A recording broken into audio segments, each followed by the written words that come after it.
자, 에스겔서 22장 23절에서 31절까지 제가 먼저 23절을 읽습니다. 여호와의 말씀이 내게 임하여 이르시되 인자야 너는 그에게 이르기를 너는 정결함을 얻지 못한 땅이요 진노의 날에 비를 얻지 못한 땅이로다 하라. 그 가운데에서 선지자들의 반역함이 우는 사자가 음식물을 움킴 같았도다. 그들이 사람의 영혼을 삼켰으며 재산과 보물을 탈취하며 과부를 그 가운데에 많게 하였으며 그 제사장들은 내 율법을 범하였으며 나의 성물을 더럽혔으며 거룩함과 속된 것을 구별하지 아니하였으며 부정함과 정한 것을 사람이 구별하게 하지 아니하였으며 그의 눈을 가리어 나의 안식일을 보지 아니하였으므로 내가 그들 가운데서 더럽힘을 받았느니라. 그 가운데 그 고관들은 음식물을 삼키는 일이 같아서 불의한 이익을 얻으려고 피를 흘려 영혼을 멸하거늘 선지자들이 그들을 위하여 회를 칠하고 스스로 허탄한 이상을 보며 거짓 복수를 행하며 여호와가 말하지 아니하였어도 주 여호와께서 이같이 말씀하셨느니라 하였으며 이 땅 백성은 포악하고 강탈을 일삼고 가난하고 궁핍한 자를 압제하고 나그네를 부당하게 학대하였으므로 위하여 성을 쌓으며 성 무너진 데를 막아서서 나로 하여금 멸하지 못하게 할 사람을 내가 그 가운데서 찾다가 찾지 못하였으므로 함께 읽습니다. 내가 내 분노를 그들 위에 쏟으며 내 진노의 불로 멸하여 그들 행위대로 그들 머리에 보응하였느니라. 주 여호와의 말씀이니라. 아멘. 영상 함께 보겠습니다. 예수 이름이 온 땅에 퍼져가네. 잃어버린 영혼 예수 이름, 그 이름 듣고 돌아오네. 예수님 기뻐 노래하시니 잃어버린 영혼 돌아올 때 예수님 기뻐 춤추시니 잃어버린 영혼 돌아올 때.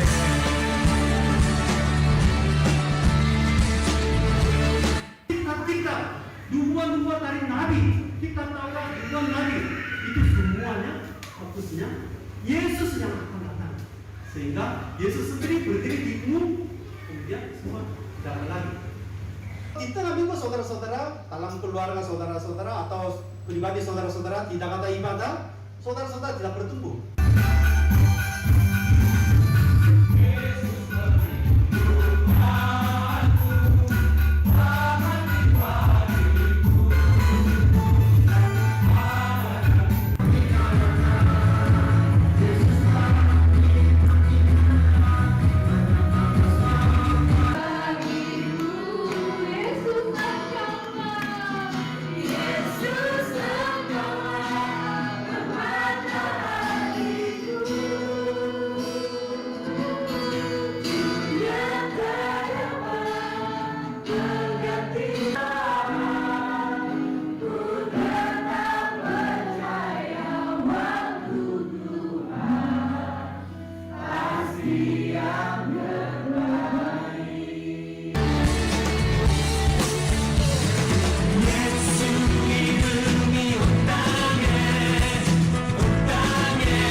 할렐루야. 예, 주님의 은혜 가운데 하늘 품은 교회 성도님들 함께 모여서 예배드리고 또 찬양하게 되어서 너무나 감사드립니다. 저는 인도네시아 수마트라 람pun이라는 곳에서 사역하고 있는 이정규 선교사라고 합니다.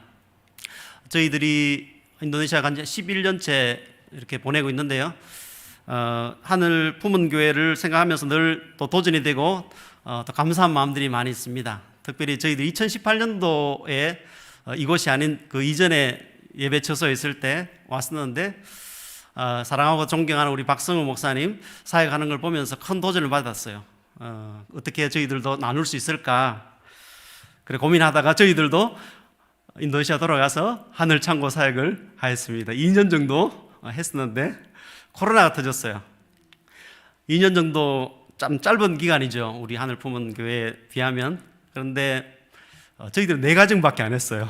어제 영상 보면서 그 박스 수를 보면서 제가 참 존경의 마음을 다시 한 번 더 품게 되었는데 4가정을 2년 동안 하는데도 너무 힘들더라고요. 한 달에 한 번씩 찾아가서 또 이야기도 하고 기도도 하고 기독교인 2가정, 이슬람 2가정을 이렇게 저희들이 했었습니다. 2년 지나고 나서 코로나가 터져서 하지 못했는데 그분들이 계속 전화가 와요. 계속 도와달라고. 그래서 제가 전화기도 안 받고 피하고 이런 적도 있었는데 오늘 또 우리 목사님 보면서 도전을 받고 힘을 얻게 됩니다. 특별히 또 저희들이 2021년도에 성경 보내기 사역을 했었죠. 저희들이 니아스 섬이라는 곳에 성경 보내기 사역을 했는데 코로나 가운데도 우리 하늘 품은 교회에서 후원해 주셔서 니아스 섬이라는 곳에 33권의 성경을 보내서 또 큰 위로를 받고 참 하나님께서 교회를 들어서 사용하시는구나라는 생각을 다시 해보게 됩니다.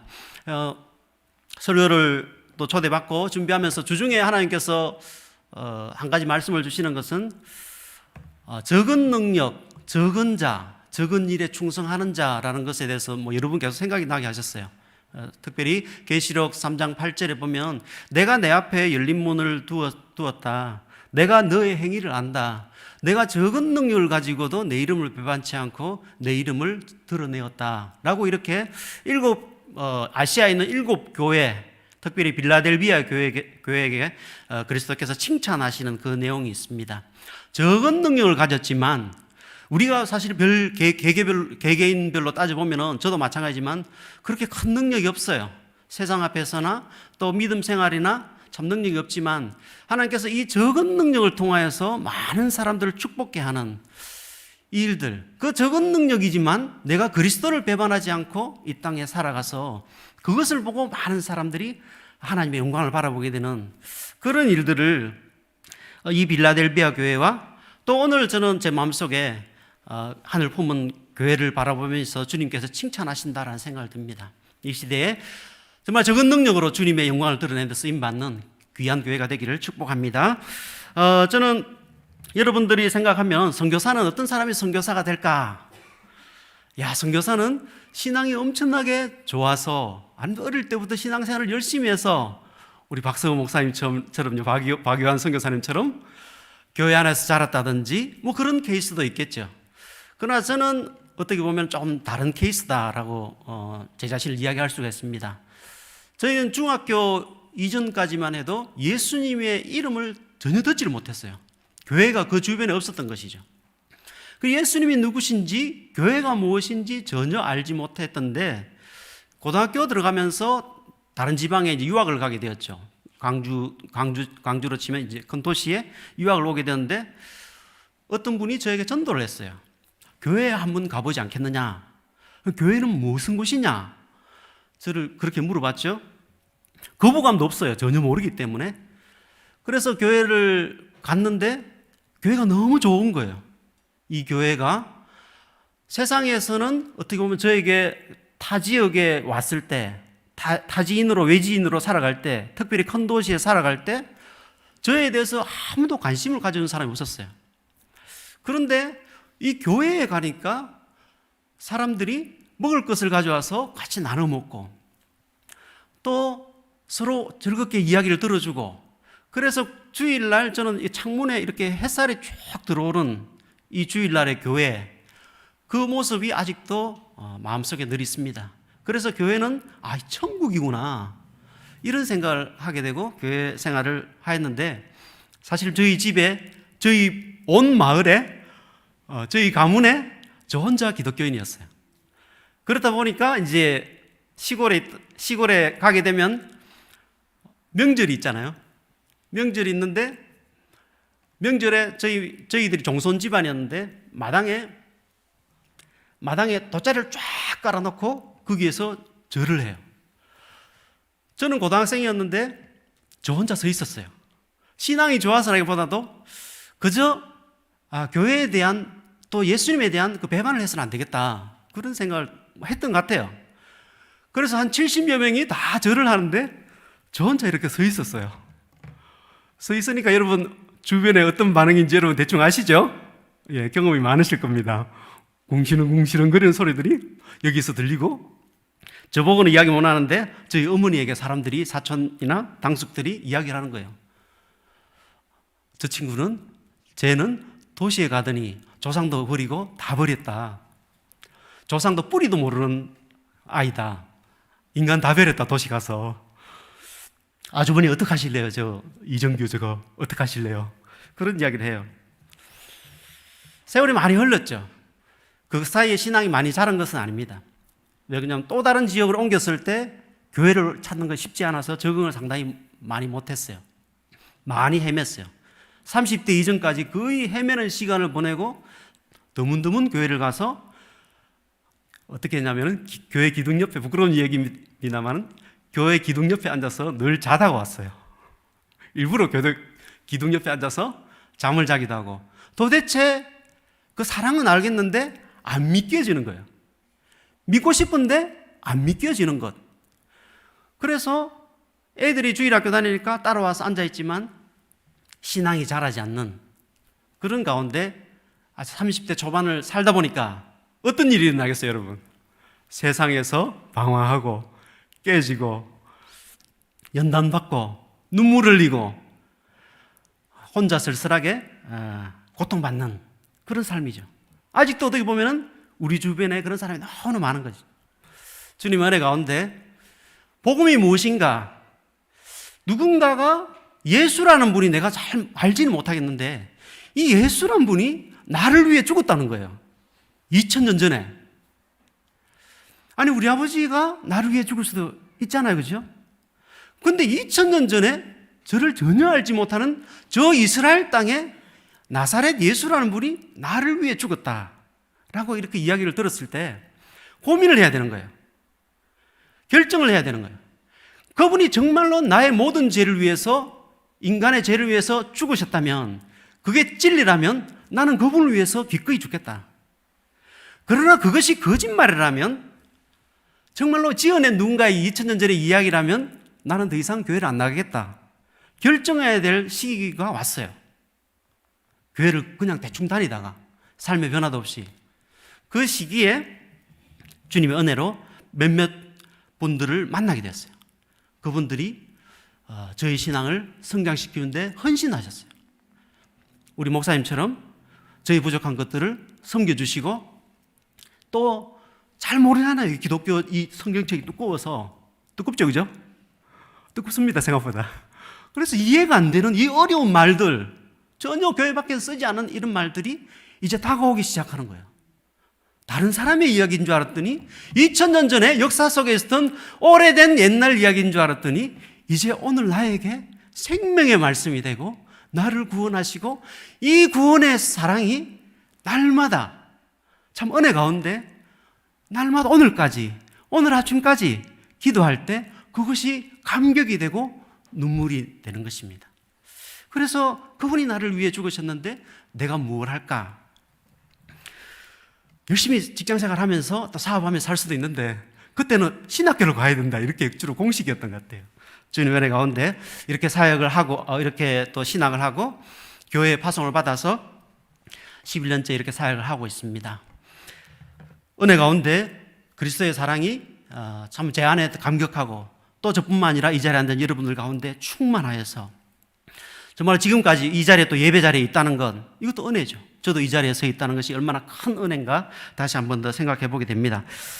저 이 시간에 잠시 람뿡에 대해서 잠시 소개를 하는 시간을 가지고 들어가겠습니다. 람뿡을 한번 떠나보시죠, 그죠? 람뿡을 한번 보시고 특히 람뽕에 있는 이슬람이 무엇인가라는 것을 잠시 한번 보려고 합니다. 그리고 하나님의 말씀을 잠시 나누는 시간을 가지려고 합니다.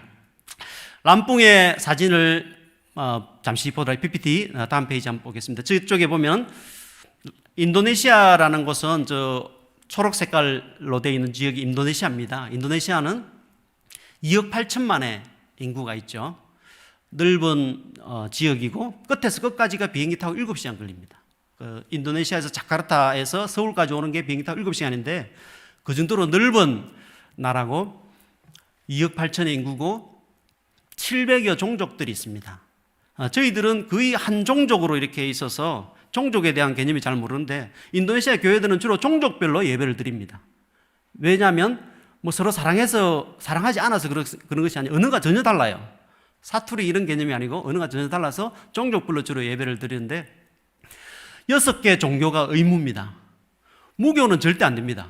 무교는 있을 수가 없고 6개 종교 중에서 무조건 하나의 종교를 믿어야 됩니다. 이것이 의무고요.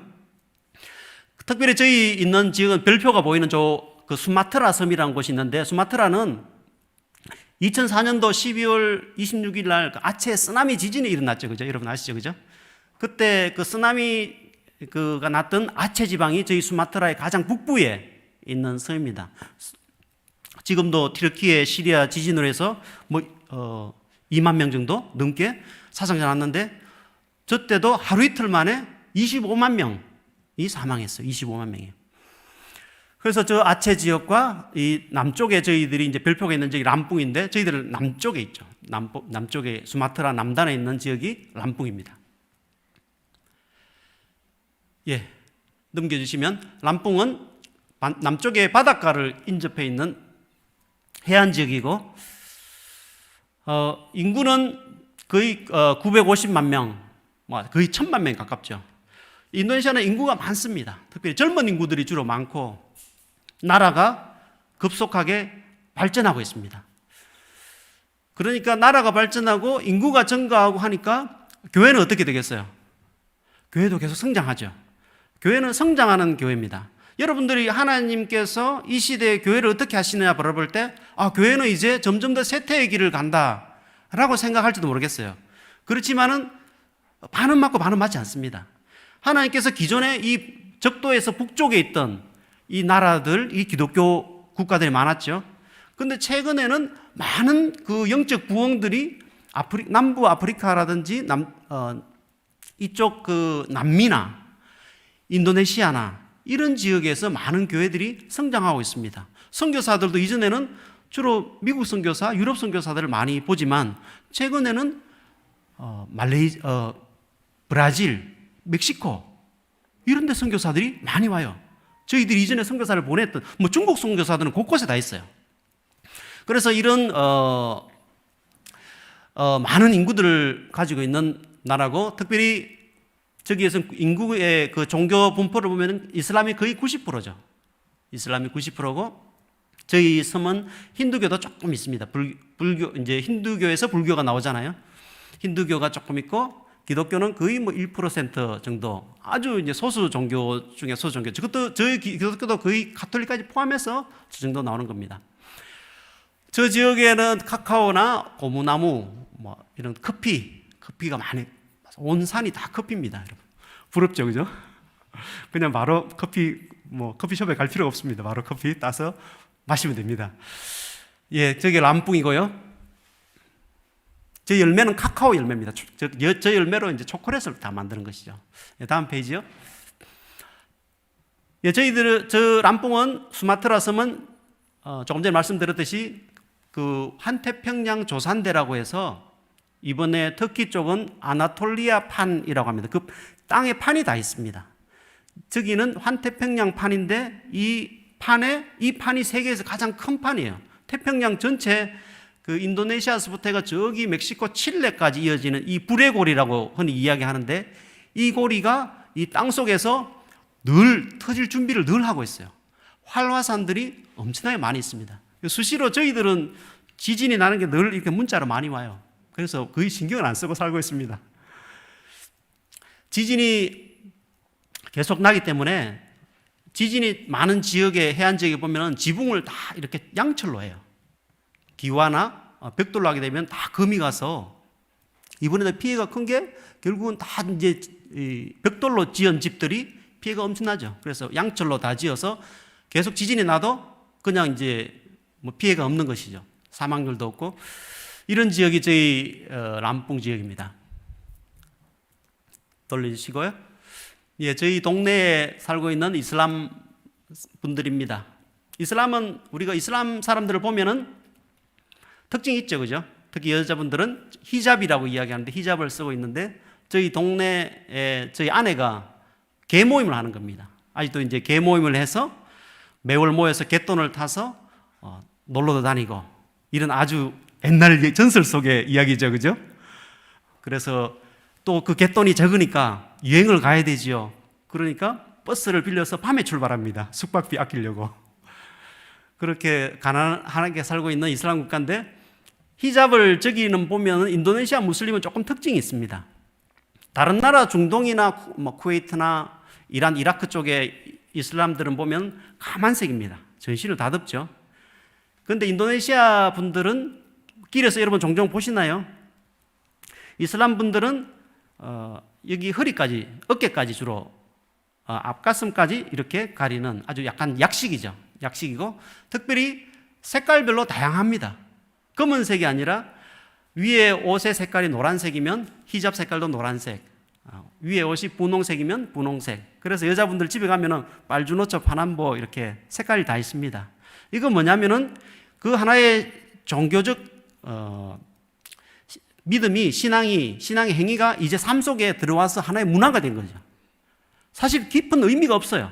집 바깥에 나가면 무조건 쓰는 겁니다.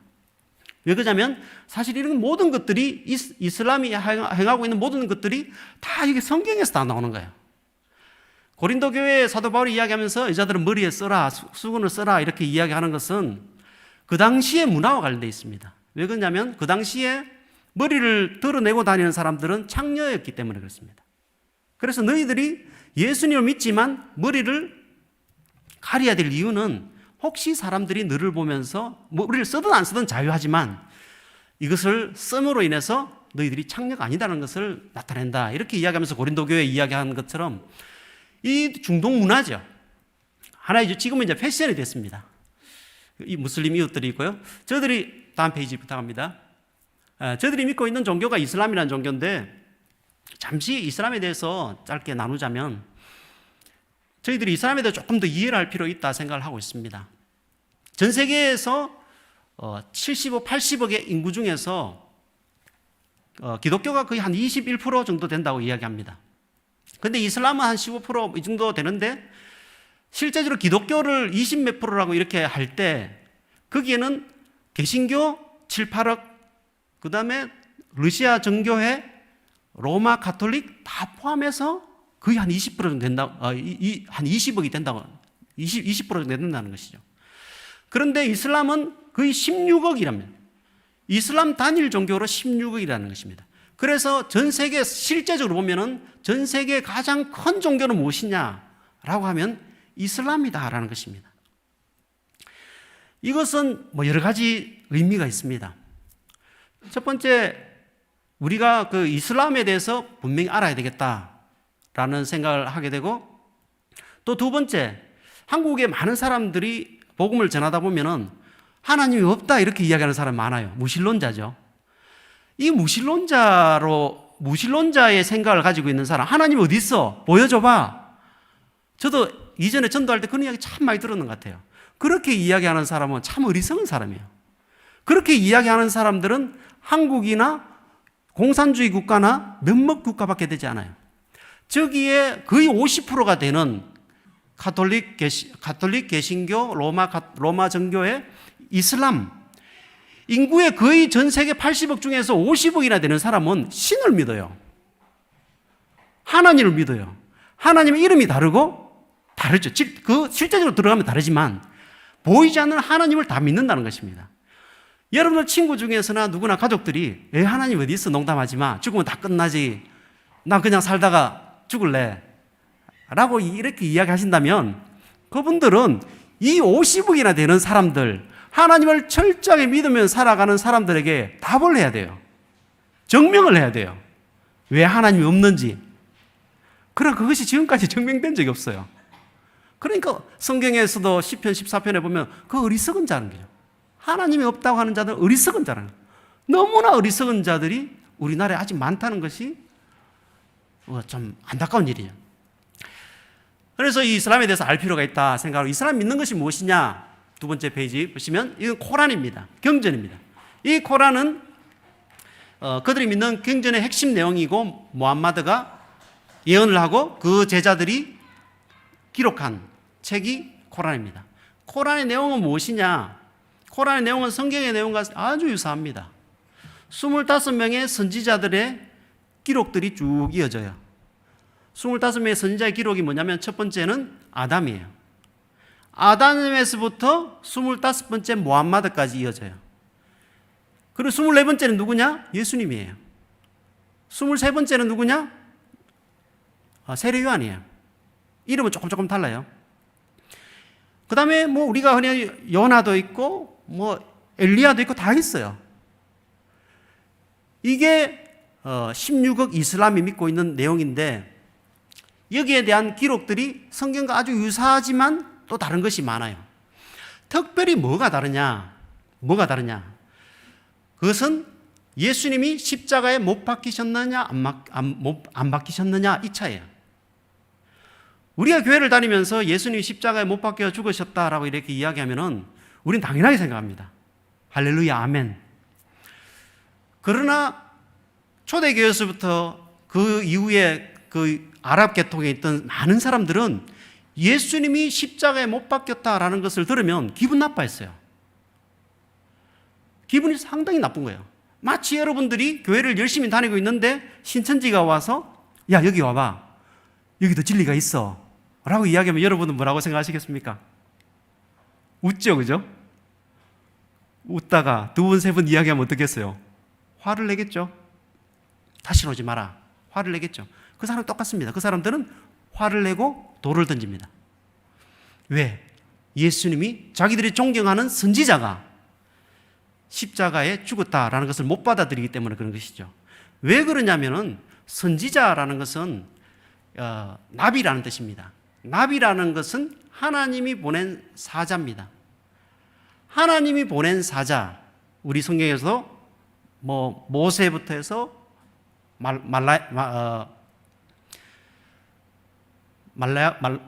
제일 마지막 선지자 누구죠? 인도네시아 말이 자꾸 나오려고 그러네. 예, 말라기 선지자까지, 이 선지자들은 하나님이 보낸 선지자예요. 하나님의 말을 대언하는 자들입니다. 그런데 하나님이 보낸 선지자가 사람의 손에 처참하게 죽어요. 그러면 어떤 결론이 나오냐면은 하나님이 안 보낸 게 되는 거예요. 하나님이 보냈으면 하나님의 능력을 드러내고 하나님의 기적을 드러내고 사람의 손에 죽으려고 그랬는데 구출돼야 되잖아요. 그래서 코란에서는 어떻게 기록됐냐면, 십자가에 예수를 못 박으려고 할 때 하나님이 예수를 하늘로 끌어올렸다. 심판은 똑같아요. 이슬람도 심판은 예수님이 와서 심판한다, 동의해요. 예수님은 부모가 없다, 이슬람은 다 물어보십시오. 길거리 다니는 사람한테. 아버지가 없다, 다 알아요. 비슷해요.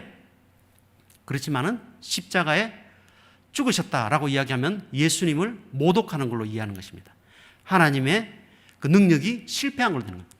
그래서 사도 바울이 고린도전서 1장에 보면은 이 십자가라는 것은 하나님의 지혜다, 인간이 만들어서 뭔가 만들어낼 수 있는 이야기가 아니다 라고 바울이 사람들이 그렇게 이야기하는 거예요. 그 당시 유대인들이나 그 무신론자들은 이해를 못하기 때문에 그런 것이죠. 그래서 우리가 이슬람들을 바라볼 때 이슬람이 분명히 거짓된 종교라는 것을 우리가 먼저 이해를 해야 된다는 것입니다. 인도네시아에서 보면 모든 종교에 보면은, 종교의 주민등록증에 보면은 사진에 보듯이 종교가 다 기록되어 있어요.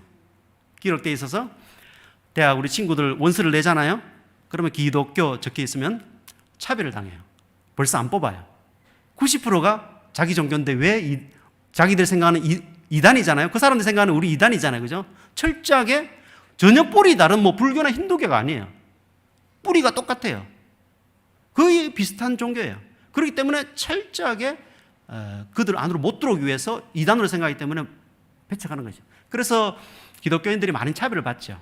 공무원을 된다든지 또 진급을 한다든지 여러 사업을 할 때 제약들이 많아요. 허가가 잘 안 나오고. 교회도 세우려고 하면 60명의 사람들, 인근에 있는 사람들 주민등록증 카피를 다 받아야 돼요. 60명은 다 받아야 돼요. 60명 받는 게 너무 어려워요. 한 명도 안 해줄 가능성이 많거든요. 그런데 그것을 또 서류를 다 모아서 동장, 업장, 다 시장까지 올라가야 돼요. 그런데 그분들이 절대 안 해줍니다. 내가 시장으로 있을 당시에 교회를 몇 개 허락을 해줬다 이렇게 하면 그 사람이 재선에서 당선될까요? 안 될까요? 안 되죠. 그러니까 내가 근무하는 동안 절대 이 이단들은 허가를 안 내준다 그래서 이렇게 생각하는 거예요. 그래서 교인들이 핍박받으면서 신앙생활하고 그러다 보니까 가난하게 사는 교회들, 성도들이 많이 있습니다. 예, 다음 페이지. 예, 저들이 하고 있는 5번의 기도 5가지 종교적 의무 철저하게 행합니다. 신앙 고백하는 거, 우리 사도신경처럼 하는 거죠. 기도 5번 하는 거, 기도는 뭐 자기 집에서 하는 것이 아닙니다. 다 기도원에, 교회에 다, 자기 사원에 다 가요. 그 다음에 구제, 소득의 2%를 구제로 사용하는 것. 금식, 한 달간 금식을 해요. 해가 있을 동안은 초등학교 한 5학년 이상부터 해서는 먹질 않습니다. 그 다음에 재정적인 여유가 있을 때 성지순례, 메카로 순례를 가는 것. 이 5가지를 철저하게 행해야 지옥을 안 가는 거예요. 이 5가지를. 하루에 5번 기도를 못 할 수도 있잖아요. 비행기를 타고 가다가. 그러면은 24시간 내에 그 밀린 5번을 한 군데서라도 다 해야 돼요. 기도를. 그래서 교인들을 바라보면서 기독교가 전도하면 이런 이야기 합니다. 너희들은 하나님을 믿는데 일주일에 한 번 그 교회 가서 예배 드리는 게 그게 하나님 믿냐? 이렇게 이야기해요. 여러분 이 대답에 대해서 어떻게 생각하십니까? 할 말이 없는 분들이 저도 그렇더라고요. 할 말이 별로 없어요. 하루에 5번씩 제 있는 곳에서도 기도 안 하는 경우 많아요.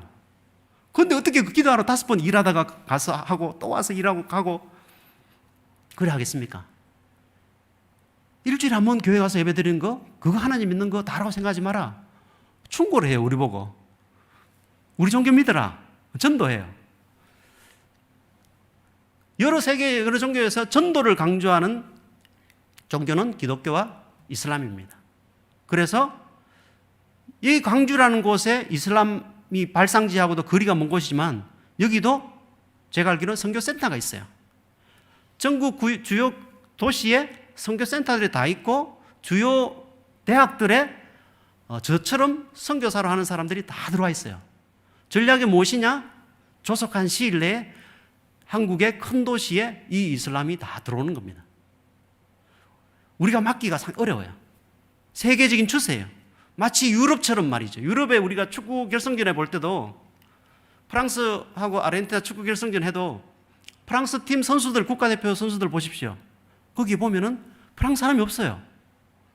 다 남아프리카, 아프리카 쪽에서 온 선수들이에요. 그 사람들 오면은 뭐 해요?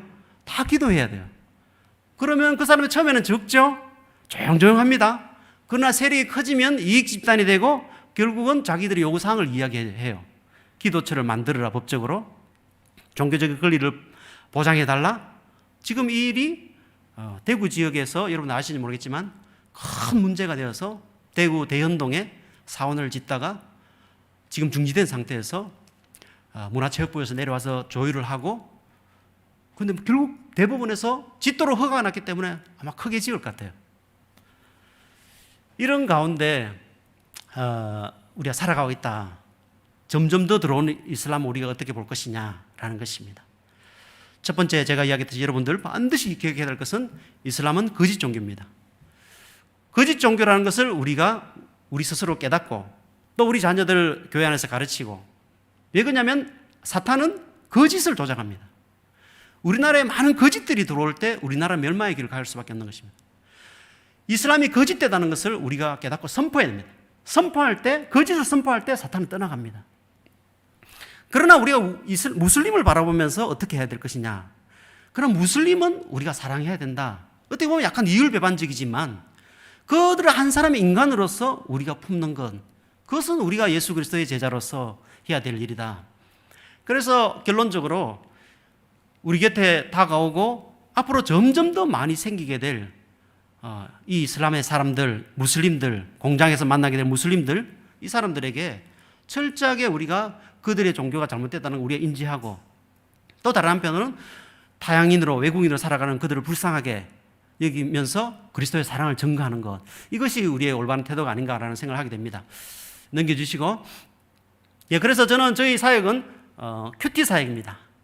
그래서 말씀으로 현지의 교회들을 세우는 이 사역들을 해나가고 있고, 매월 저희들이 큐티집을 이렇게 만들어내서 이 큐티를 구독자들에게 보내고, 구독자들이 소구를 만들어서 말씀을 읽고 또 전체로 모여서 말씀 공부를 하는 그런 사역들을 저희들 하고 있습니다. 넘겨주시고, 저희 선교센터 베이스로 저희들이 모이는 예배 선교센터죠. 선교센터로 저희들이 이곳에서 주로 모여서 람뿡이라는 곳에 저희들도 이제 큰 길에 가까운, 한국으로 따지면 여기에 가까운 데죠. 교통이 좋은 곳에 건물을 사서 많은 사람이 올 수 있도록 해서 저기서 말씀 공부를 하고 있습니다. 큐티집이고 매월 이렇게 만들어서 매월 한 달이 빨리 다가와요. 목사님도 같이요. 돌아서면 한 달이에요. 월세 내는 것 같아요. 그런데 은혜 가운데 매월 만들고, 또 이것을 통해서 큐티라는 건 전혀 알지 못해요. 매일 성경을 읽어야 된다는 것을 성도들이 전혀 생각을 해본 적이 없어요. 그래서 저는 한국에서는 큐티 사역이 사실은 일반적입니다만 저는 새로운 영역을 거기서 개척하고 있는 것이죠. 그럼 왜 큐티 사역을 하느냐? 선교지에서 할 사역들이 많습니다. 근데 제가 큐티 사역을 하게 된 하나님의 은혜인데, 하다 보면서 깨닫게 된 것은 이 사회, 이 이슬람이 강한 이 사회, 이 어둠을 향해 가는 사회, 무엇이 답인가라는 것을 많이 생각하게 돼요. 뭘 해줘야 될까? 이 짧은 제 삶의 주기 가운데 내가 뭘 해야 가장 효과적일까? 자, 은혜 가운데 하나님께서 말씀이란 답을 주셨어요. 왜 그러냐면 사람이 뭘 통해 변화됩니까? 저도 많은 책들도 읽어보고 성경 이외의 책들 더 많이 읽었는 것 같아요. 서점에 가서 좋은 책, 어떻게 인간관계를 잘 맺을까, 어떻게 하면 성공할까, 성공하는 인간관계 책들을 많이 읽어봤는데 조금 효과가 있어요. 동기부여가 조금 돼요. 그러나 오래 가지 못해요. 나를 철저하게 변화시키고 하나님 앞에 굴복하게 만들고 또 죄에 멀어지게 만드는 것은 오직 말씀이다. 말씀만이 사람을 변화시킨다. 제도나 교육이나 어떠한 학벌이라도 그것은 유익할 뿐이지 궁극적으로 변화되지 않는다는 거예요. 그래서 저희들 이 사역을 하고 있는데 저는 그럽니다. 저는 그렇게 이야기합니다. 몇 달 정도 계속 같이 공부하면서 내가 우리 프로그램대로 하나님의 말씀 읽으면서 기도하면서 해라. 그래도 변화 안 되면은 저는 오지 말라고 이야기합니다. 왜 오냐? 잘못됐다. 왜 잘못됐냐?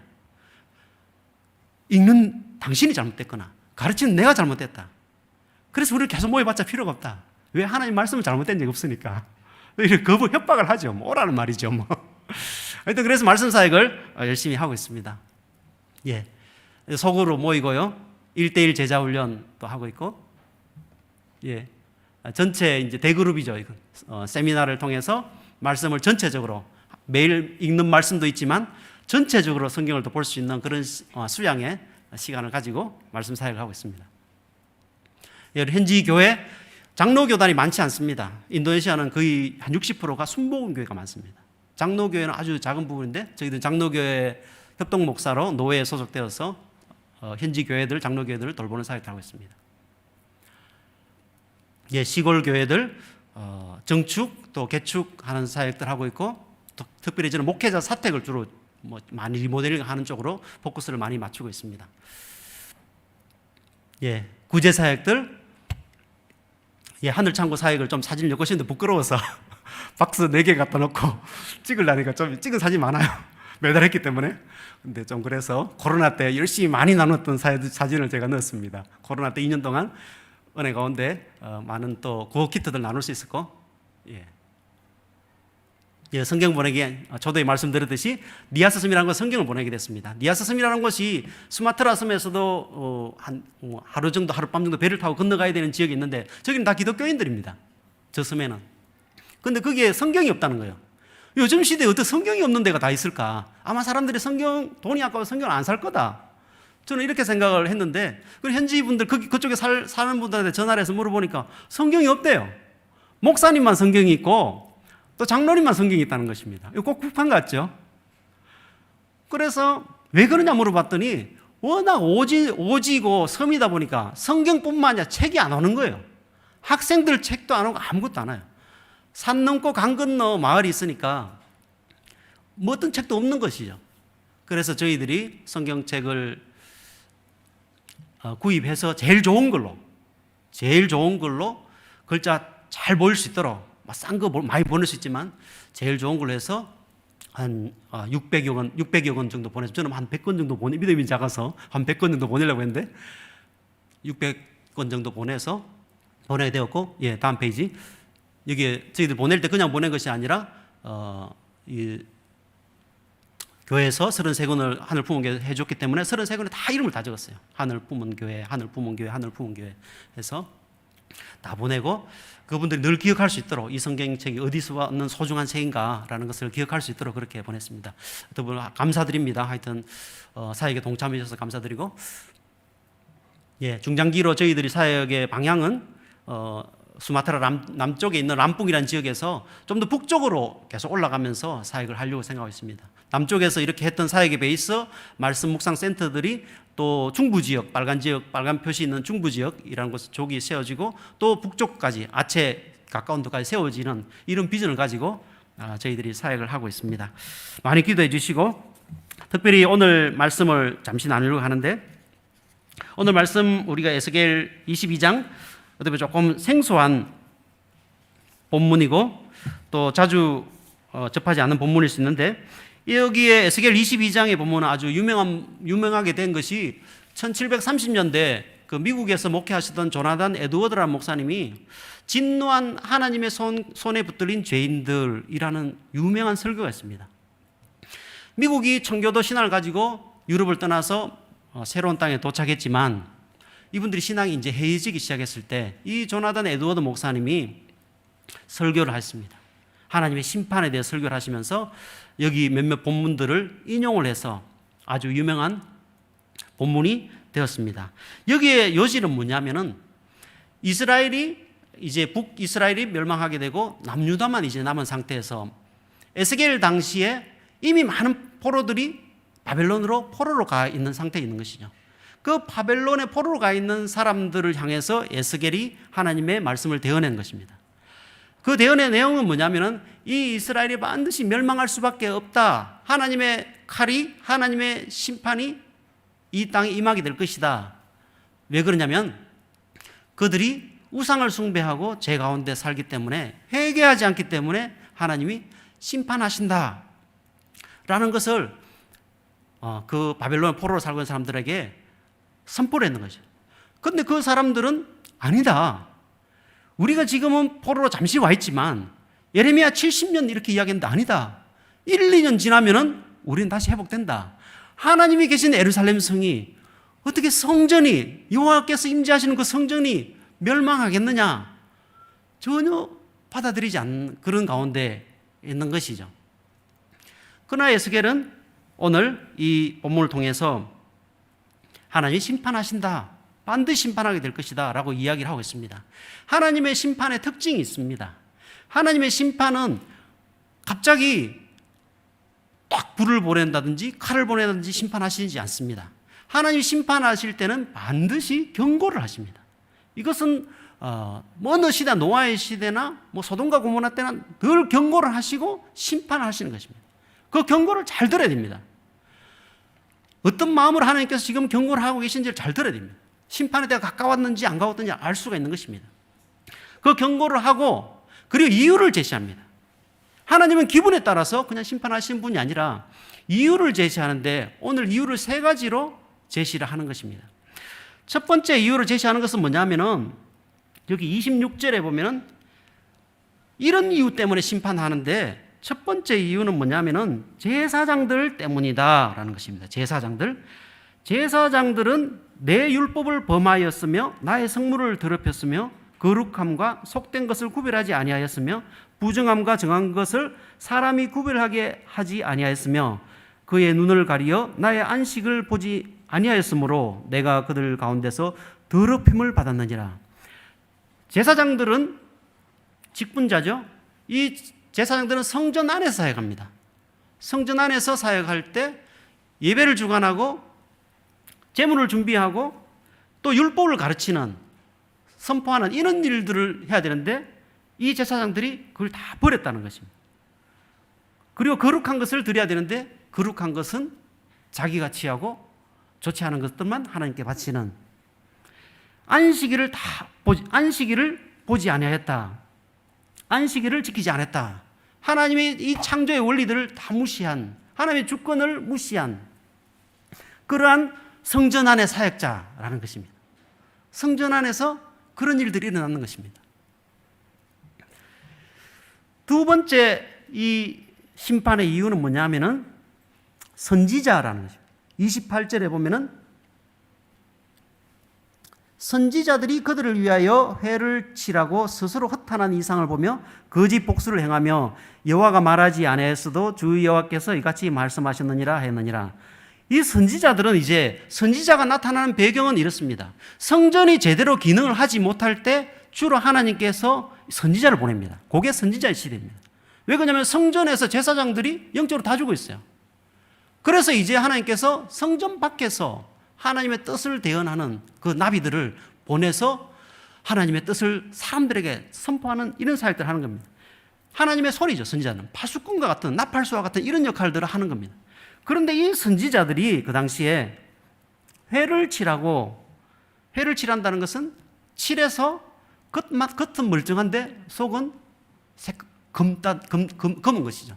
겉과 속이 다른 이런 선지자 이중적인 모습들, 스스로 허탄한 이상을 보고 거짓 복수를 행하며 여호와가 말하지 아니하였어도 주 여호와께서 이같이 말씀하셨느니라 하였으며 하나님의 말씀을 받지도 않았는데 자기 뜻대로 인간적인 계획대로 사람들을 위로하고 주로 하는 이야기가 뭡니까? 평안하다, 평안하다, 문제없다, 경제가 회복되면 다 잘 풀릴 것이다, 조금만 참아라, 위로를 하는 거예요.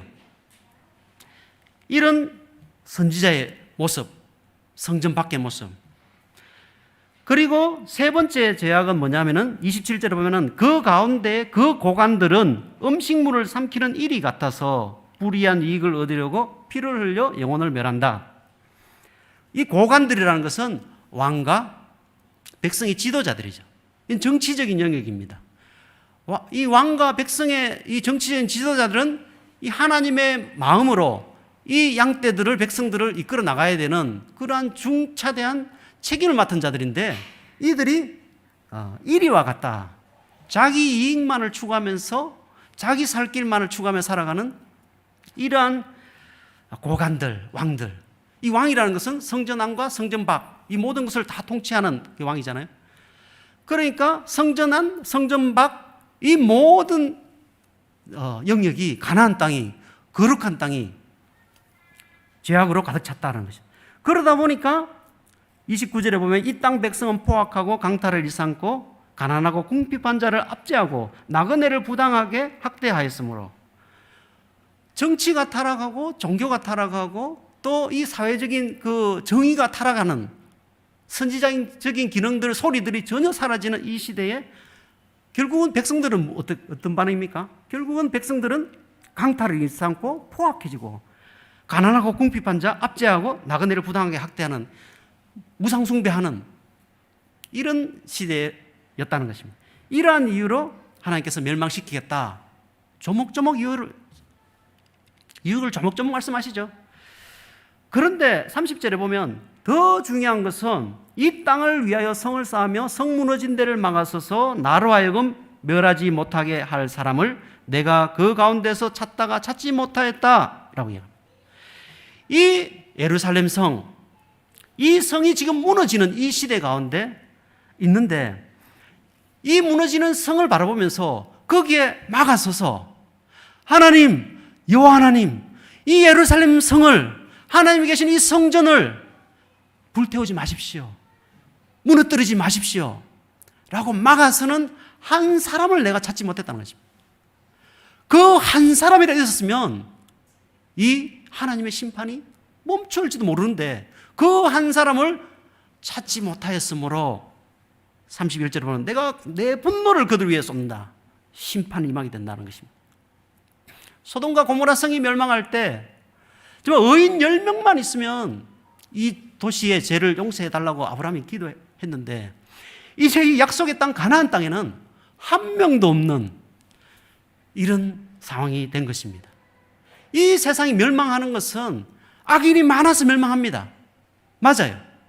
그러나 다른 한편으로 보면은 의인이 없기 때문에 이것을 막아서는 의인이 없기 때문에 하나님 안 돼요. 살려주세요. 그 한 사람이 없기 때문에 멸망한다라는 것입니다.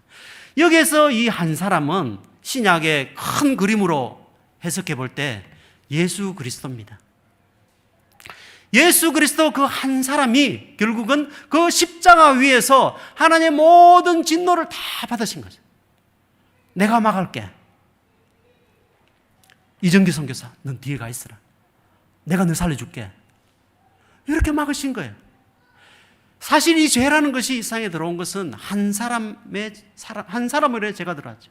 아담 한 사람의 죄 때문에 이 세상에 죄가 들어왔어요. 그러나 하나님께서는 노아라는 한 사람을 통해서 그 가족들을 구원하십니다. 그리고 그 노아 이후에 어두운 타락한 시대에 또 아브라함 한 사람을 불러서 그 민족을 형성하게 돼요. 그리고 그들이 애굽 땅에서 노예로 살아갈 때 그 어두운 시절에, 소망 없던 시절에 모세라는 한 사람을 통해서 민족을 구원하게 되는 것입니다. 이 민족을 구원해서 다시 가나안 땅에 왔을 때, 다시 어둠의 길을 가고 있을 때 이름도 없던 저 다윗 한 사람을 불러서 이 왕국을 형성하게 되는 것입니다.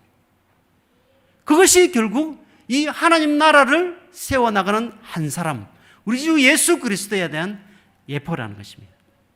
그 한 사람이 우리 주 예수 그리스도고 그 한 사람을 통하여서 우리의 모든 죄 심판이 사라진다, 용서함 받는다라는 것입니다. 저는 오늘날 이 시대를 바라보면서 여러분, 제가 바라보는 것은 많은 부분에 무너지는 데가 너무 많이 생겨 있습니다. 가정이 무너지고 우리의 삶이 무너지죠. 가정이 무너지고, 여러분 우리 교회를 생각하면서 무슨 말 하십니까? 교회가 소망 있다, 교회가 희망 있다, 교회는 살아난다 선포하십니까 여러분? 그런 이야기 잘 듣기 어려워요. 이 광주가 희망이 있다, 우리 대한민국 살아난다 라는 말을 듣기 어려운 그런 시대에 살아가고 있습니다. 그러나 오늘 이 말씀을 통해서 우리가 볼 때 주님께서 여전히 찾으시는 것은 무너진 데를 막아서는 그 한 사람, 그 한 사람을 찾으신다는 것입니다. 여러분들, 제가 정말 이 지옥문을 막아서서 저 수많은 사람들이 지옥을 향해 가고 있는데 우리가 거기서 주님 안 돼요, 저들 살려주십시오. 지금도 지진이 나서 수만 명의 사람이 죽어가고 있는 이 시대 가운데 주님 안 돼요, 살려주세요, 제가 막아설게요 라고 막아서는 저와 여러분들에게 축복합니다.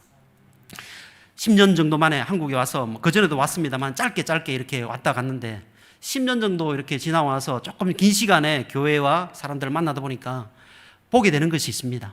그것은 뭐냐면은 교회에 왔을 때 10년이 강산도 변하는데 교회에 왔을 때 여전히 그 자리에 앉아 있는 그 사람, 여전히 기도의 자리에, 여전히 예배의 자리에 그 자리에 앉아 있어요. 그 사람이 너무 존경스러워요. 많은 사람들이 이런 핑계 저런 이유, 물론 건강이나 여러 가지 문제도 있겠죠. 저런 핑계로, 이런 이유로 다 떠나고 횡한 그 가운데 그 한 사람이 서 있는 것입니다. 그 사람이 그 자리 지키고 있습니다. 저도 선교지에서 그걸 보면서 저도 이 무너지는 시대에 선교지에서 열방을 해서 기도하면서 그 자리에 서 있어야 되겠다, 이 무너지가는 선교 현장에 내가 지켜야 되겠다라는 생각을 해보게 되고, 저에게 주는 하나의 말씀이고, 또 여러분도 마찬가지로 여러분의 가정 가운데 무너지는 영역에서 여러분들이 막아서고, 또 교회 가운데, 또 우리 나라 민족 가운데 무너진 일을 막아서는 저와 여러분들의 삶이 되기를 축복합니다. 하나님 아버지, 은혜를 감사합니다. 우리 합심해서 한번 이 시간 주님 앞에 무너지는 일을 막아서는 한 사람이 되게 하여 주시옵소서. 지옥 문을 막아서는 한 사람이 되게 하여 주시옵소서. 예수 그리스도의 삶처럼 우리가 그 십자가를 지고 가는 사람 되게 하여 주시옵소서. 기도하시고, 또 우리 이 시간 터키와 시리아 지방을 위해서 같이 한번 합심해서 기도하겠습니다. 또한 마지막으로 열방과 선교 사역 가운데 헌신하는 선교사를 위해서 합심해서 기도하도록 하겠습니다. 기도하겠습니다. 하나님 아버지, 은혜를 감사합니다. 하나님, 모든 것이 무너지는 시대, 정치가 무너지고 종교가 무너지고 사회 정의가 무너지는 시대 가운데 백성들이 타락하고 아버지 우상 숭배하는 이 시대 가운데 주님, 저희들을 부르시고 보내셨습니다. 주님, 우리가 감당하기 어려운 많은 것들이 있습니다. 주님, 저희들의 힘으로는 무너진 데를 막아설 수 없습니다. 그러나 성령이 너희에게 임하고 권능을 주리라 주님께서 제자들을 보내시고 교회를 세우시면서 말씀하셨는데, 주님, 이 권능으로 우리가 무너진 데를 막아서는 하나님의 사람이 될 수 있도록 도와주시옵소서. 우리의 삶이 무너지는 가운데 있습니다. 주님, 예수 그리스도만이 오직 우리를 구원하실 주님이시여, 우리의 구원자이심을 믿고 그 무너진 가운데 당당하게 서서 아버지 물러서지 않는 자 되게 하여 주옵소서. 죽음으로써 이 자리를 지켜나갈 수 있도록, 헌신할 수 있도록 주여 도와주시옵소서. 아버지, 우리 가정을 주님께서 불쌍히 여기시옵소서. 연약한 우리 가정들, 우리 형제 자매들, 우리 부모님들, 우리 동생들이 있습니다. 주님, 우리를 그 자리에 부르신 이유는 주님, 그 무너지는 가정을 세우기 위한 줄 믿습니다. 주님, 우리를 사용하여 주시옵소서. 우리 교회를 주님 불쌍히 여겨 주시옵소서. 이 나라 조국교회를 주님께서 불쌍히 여겨 주시고, 아버지, 우리라도, 우리 한 몸이라도 아버지 산제사로 주님 앞에 드리는 아버지 우리의 삶이 될 수 있도록 주님 손에 쓰임받는 성령의 권능에 사로잡힌 저희들 될 수 있도록 도와주시옵소서. 주님, 이 강주 땅을 주님 불쌍히 여겨 주시옵소서. 아버지, 대한민국 땅을 불쌍히 여겨 주시옵소서. 온 열방 가운데 아버지 온갖 거짓 아버지 이단들이 아버지 우리 주변에 다가와서 아버지 우리 어떻게 살아야 될지 모르는 가운데 있습니다. 주님, 지혜를 주시고 권능을 주셔서 아버지 능력 있게 잘 감당하고 아버지 주님의 영광을 이 어두운 시대 가운데 선포하는 저희들의 삶이 되게 하여 주시옵소서. 아버지, 트르키예와 시리아에 수많은 사람들이 죽어가고 있습니다. 2만 명이나 죽었습니다. 주님, 우리는 2만 명이 죽었는데도 아무 마음의 감동도 없고 슬픔도 없고 애통도 없는 이 암울한 시대 가운데 살아가고 있습니다. 주님, 많은 사람이 지옥을 향해 달려가는데 우리는 먹고 살기 바빠, 우리의 일을 바빠 아버지 우리의 생각과 이기적인 욕심만을 위해 살았습니다. 주여, 저들을 불쌍히 여겨주시고 구호의 손길을 보내시고 속기 회복될 수 있도록 주여 도와주시옵소서. 아버지, 열방 가운데 오늘도 수고하며 헌신하며 가족을 떠나고 부모를 떠나고 조국을 떠나서 아버지 곳곳에서 오지에서 섬에서 열방의 주님을 선포하며 그리스도의 재림을 오늘도 바라보며 눈물 흘리며 씨를 뿌리는 선교사님 한 분 한 분을 축복하여 주시옵소서. 그들이 비록 작아 보일지라도 아버지, 그들이 비록 연약할지라도 우리를 보내신 이니라, 우리를 파송하는 이니시가 우리의 왕 되신 예수 그리스도의 이름을 알게 하시고 능력 있는 복음 땅끝까지 선포하여서 예수 그리스도의 오심을 준비하는 저들이 되게 하여 주시옵소서. 교회가 섬기는 모든 선교사님 아버지, 섬길 때 최선을 다하게 하시고 아버지 섬김의 열매가 열방 가운데 피어날 수 있도록 도와주시옵소서.